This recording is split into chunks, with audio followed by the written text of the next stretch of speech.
Our last artwork for today is also by Borromini, and it was also one of those challenges where he had a limited amount of space that he had to problem solve with. The artwork right here is it. It is the chapel of Santivo, and it's in the College of the Sapienza in Rome, in Italy. So Borromini's our architect. He designed this structure here, which is a chapel, not a church.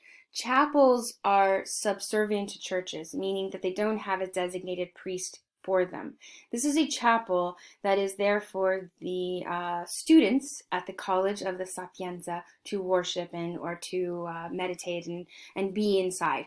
So where's the problem, Ms. Cortez? It's a really narrow space he was given. The campus had already been built in Rome, and it had been built in the Renaissance, and it had two total Renaissance classrooms on either side. These buildings are classrooms here, and they're all balanced in proportion, perfect circles, perfect squares, and this was an empty space here. So you can use your imagination and think of it like, let me get it. And bear with me. I'm trying to make this fast. Okay. Like that. Oh, I want it to be darker than that. Let's do it again. Like that. Okay, so it was an open space. And then in the Baroque period, they wanted to have a chapel. And with limited space on campus, they decided to put the chapel right here. How is Bernini going to do this? He's a problem solver. He's a genius. Now, I have here, because I don't have it in a slide for some weird reason, but let's think about this. Let's see if it registers. Can you see that? There we go. So, we got two courtyards with classrooms, right? Now, Bernini has to build something in the center. Right there. The logical, obvious, reasonable way to connect these two buildings with a chapel would be to do a straight line. Maybe a perfect square. Right? That's not what Borromini is going to do. Instead, look what he gives us. Huh? Well, look at here. This is the corners that meet with the classrooms. And rather than a straight line, he gave us a concave, depending on how you look at it, a concave facade. What? I know.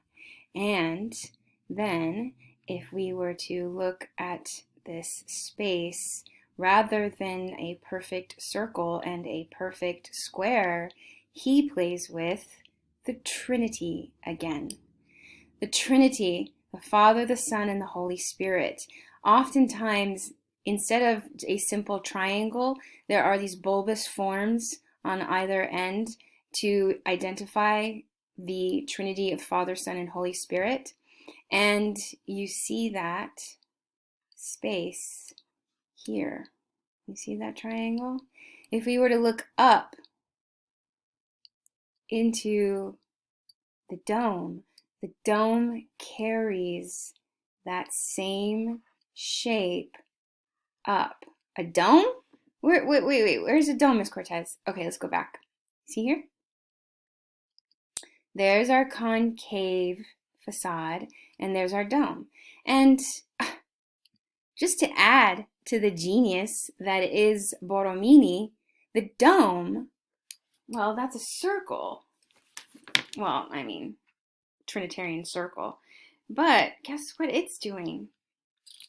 It is making a concave. So one layered on top of the other, a concave and a convex. Sorry, this is our concave, this is our convex. Concave on top is a convex. He's a genius. He sees the world differently. And here we can appreciate that. When we stand inside of this chapel, I told you it's not a very big space. It's not a church. It's just a small chapel for worship. When we stand in here and we look up in the dome, whoa, he does it again. He uses that Trinitarian triangular shape, and then he also makes it look as if it's stretching or pulling up. Here, this is a nice overlay. You see that? There's that shape that he's using.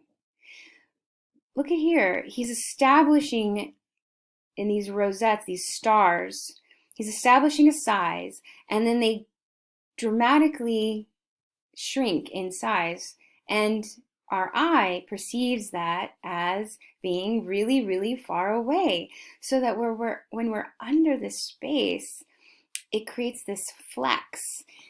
It creates, like we saw in San Carlo, the building is stretching or compressing. Is the dome telescoping out or telescoping in?